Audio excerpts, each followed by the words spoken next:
Reconsidérez l'affliction selon les paroles de Paul dans mes Écritures. 28 décembre 2018.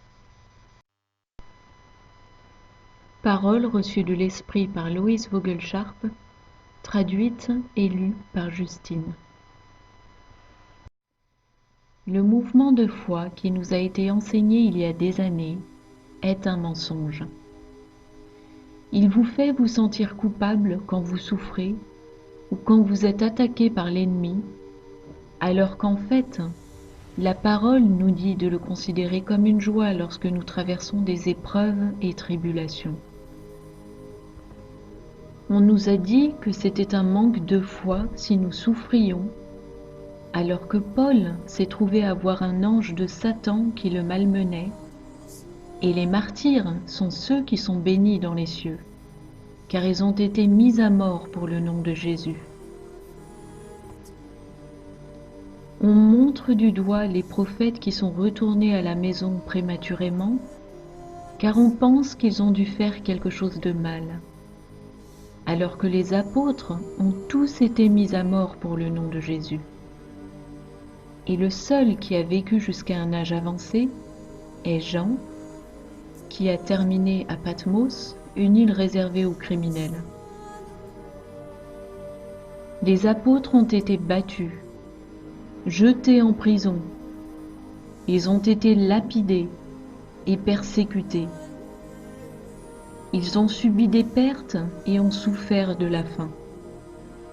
Étienne a été lapidé à mort avant même qu'il puisse vraiment commencer son ministère. Par moments, le malin les empêchait d'aller dans certains endroits par diverses entraves. On nous a dit que si des choses nous frappent et nous rendent malades, ou si nous souffrons financièrement, c'est que nous ratons les bénédictions de Dieu. Alors qu'en fait, les disciples souffraient de la faim par moments, et Paul, tout particulièrement, mentionne comme il a souffert du manque de subsistance et de la faim. On nous a enseigné que si quelque chose de négatif nous arrive, c'est parce que nous n'agissons pas avec foi, alors qu'en fait, c'est l'exact opposé. Ce qui se passe, c'est que nous nous sentons coupables, et cela nous empêche de recevoir l'amour du Père, et nous pousse à nous sentir indignes et bons à rien. Ceux qui subissent les assauts du malin et qui luttent pour s'écarter du péché et ont tant de difficultés à le vaincre doivent arrêter de se sentir coupables, car Dieu voit au cœur. La pire des choses est de rester bloqué dans la culpabilité, car alors vous ne pouvez pas recevoir le pouvoir de l'Esprit Saint pour être libéré. L'ennemi utilise tous ces mensonges via nos émotions pour nous garder enchaînés par la peur, la culpabilité et la dépression. Si vous êtes attaqué par Satan, c'est parce que vous êtes un enfant de Dieu et qu'il veut vous garder enchaîné. Plus vous vous sentez coupable dans ce que vous faites, plus il vous maintient enchaîné. Le seul moyen d'être libéré, c'est d'accepter le sacrifice de Jésus et de marcher dedans, et déposer le problème entre les mains de Dieu, et accepter la paix au milieu de la tempête. La culpabilité est un agent assassin pour le chrétien, car elle vous empêche de ressentir l'amour de Dieu. Il en va de même avec la peur. Si vous faites l'objet d'attaques, c'est parce que l'ennemi vous craint et veut vous bloquer. Plus vous vous sentez frustré, plus vous vous sentez mal et déprimé. Et c'est exactement ce qu'il cherche. Il est temps pour nous de réaliser ce que signifie être chrétien et de nous débarrasser de tous les mensonges que nous recevons et qui nous donnent l'impression que nous ne sommes pas les enfants de Dieu et que nous ne sommes bons à rien. Nous sommes vainqueurs et nous devenons comme Jésus. Jésus a été cloué sur la croix et il était pourtant le Fils de Dieu. Ils ont essayé de le tuer et ils l'insultaient et le détestaient sans raison, nous dit la Bible. La Bible nous dit qu'ils nous feront la même chose. Cessez d'être offensés et faites comme Paul lorsqu'il était en prison.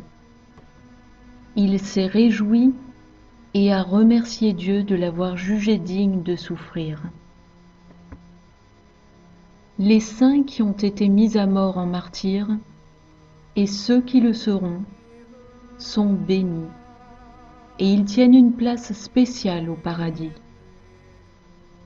Aujourd'hui, les saints qui perdent leur vie dans la bataille sont des héros, et nous devons cesser de regarder cela comme une perte, puisque tout cela sert les plans de Dieu, montrant à Satan que nous ne cesserons jamais d'aimer Dieu, quel qu'en soit le coût. C'était le but de la souffrance de Job que de montrer à Satan qu'il ne maudirait pas Dieu, mais continuerait à le bénir en toutes circonstances. Les choses n'ont pas changé. Cessez de vous demander pourquoi vous souffrez. Et pourquoi vous avez reçu une charge particulière, une croix, qui est difficile à supporter. Et bénissez Dieu d'être l'un de ses enfants qui ne peut être arraché de sa main, et ne le sera jamais. Gloire soit rendue au Père, au Fils et à l'Esprit, maintenant et à jamais. Réjouissez-vous dans le Seigneur en tout temps. Je le redis, réjouissez-vous. Un peu plus tard, à exactement 12h40, l'Esprit a inspiré cette parole additionnelle à Loïs.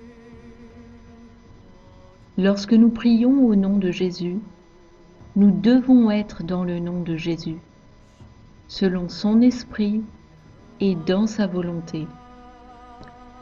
Et non pas se contenter de demander ce que l'on veut, mais ce qu'il veut lui. Nous devons renoncer à nos vies pour qu'il puisse nous élever. Lorsque vous faites cela, vous êtes dans son esprit, non le vôtre. Et ainsi, lorsque vous priez, vous faites un avec lui, et votre prière est exaucée. Cela n'a rien à voir avec notre égoïsme et les choses matérielles que nous désirons dans cette vie. Nous sommes dans le monde, mais nous ne sommes pas du monde. Quand nous prendrons conscience de cela, il vous donnera les désirs de votre cœur, car vos désirs deviendront ses désirs, qui ne proviennent pas du monde, mais de l'Esprit.